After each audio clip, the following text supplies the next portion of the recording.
Bagamat tumaas ang net worth ni Vice President Sara Duterte base sa kanyang SALN noong 2019 hanggang 2024, lumabas sa Kamara na walang cash on hand ang Vice Presidente sa nagdaang panahon. Yan ang ulat ni Vel Custodio live. Vel? Bernard, nagpapatuloy ang pagdinig ng House Committee on Justice sa impeachment complaint laban kay Vice President Sara Duterte. Nauna nang sumalang kanina ang Office of the Ombudsman kung saan ipresenta nila ang Statement of Assets, Liabilities and Network ng BICE, ang AMLAC, ang SEC at ang dating senador na si Sonny Trillanes. Noong 2019 at 2024, kahit na 5 po, wala po siyang dineklara na cash at saka cash on hand. Tama po ba? Based on the submitted SALN, Your Honor, wala pong nakalagay na cash on hand or bank deposits. Kahit 5 po?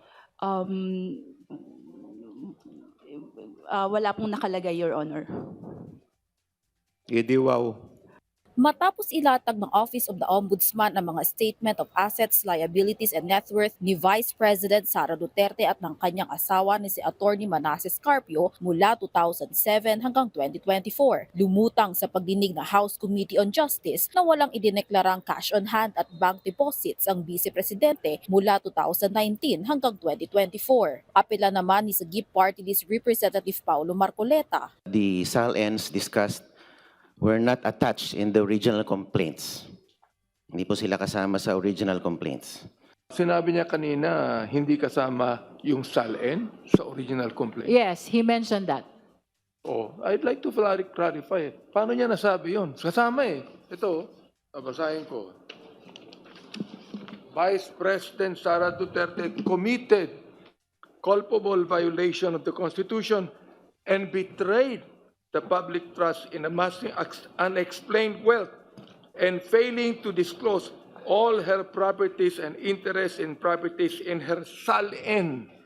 Kaugnay nito, sa ulat ng Anti-Money Laundering Council o AMLC, umabot ng 6.7 billion pesos ang mga covered and suspicious transactions na iniuugnay sa mag-asawang Duterte Carpio simula 2006 hanggang 2025. Napansin din sa pagdinig ang malaking pagtaas ng kanilang mga transaksyon mula 2009 hanggang 2013 na may taunang average na lampas 400 million pesos. Pero ang ikinaduda ng komite ay ang mga transaction records si VP Sara at Atty. Man Scarpio simula 2019 hanggang 2024 sa AMLC, gayong hindi ito idineklara sa SALN. Ayon kay AMLC Executive Director Ronel Buenaventura, patuloy nilang minomonitor ang mga transaksyon at ulat sa pinagsama-samang datos mula sa mga nakaraang taon. Batay naman sa sworn affidavit ni former Senator Sonny Trillanes, may mahigit 111 million pesos sa kabuuang transaksyon na pumasok sa bank accounts ni VP Sara. Kabilang dito ang mahigit 2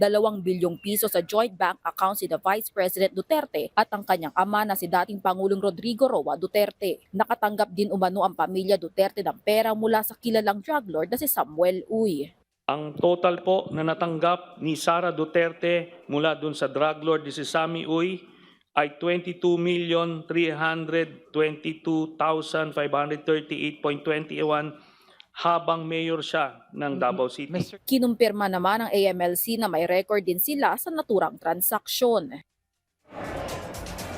Bernard, samantala, minungkahi naman ang Bureau of Internal Revenue na buksan ang isinumite nilang box na naglalaban ng income tax return na mag-asawang Vice President Sara Duterte at Atty. Man Scarpio sa isang executive session. Dahil ito sa confidentiality dahil itinuturing na isang private citizen si Atty. Man Scarpio. Balik sa iyo, Bernard. Maraming salamat, Vel Custodio.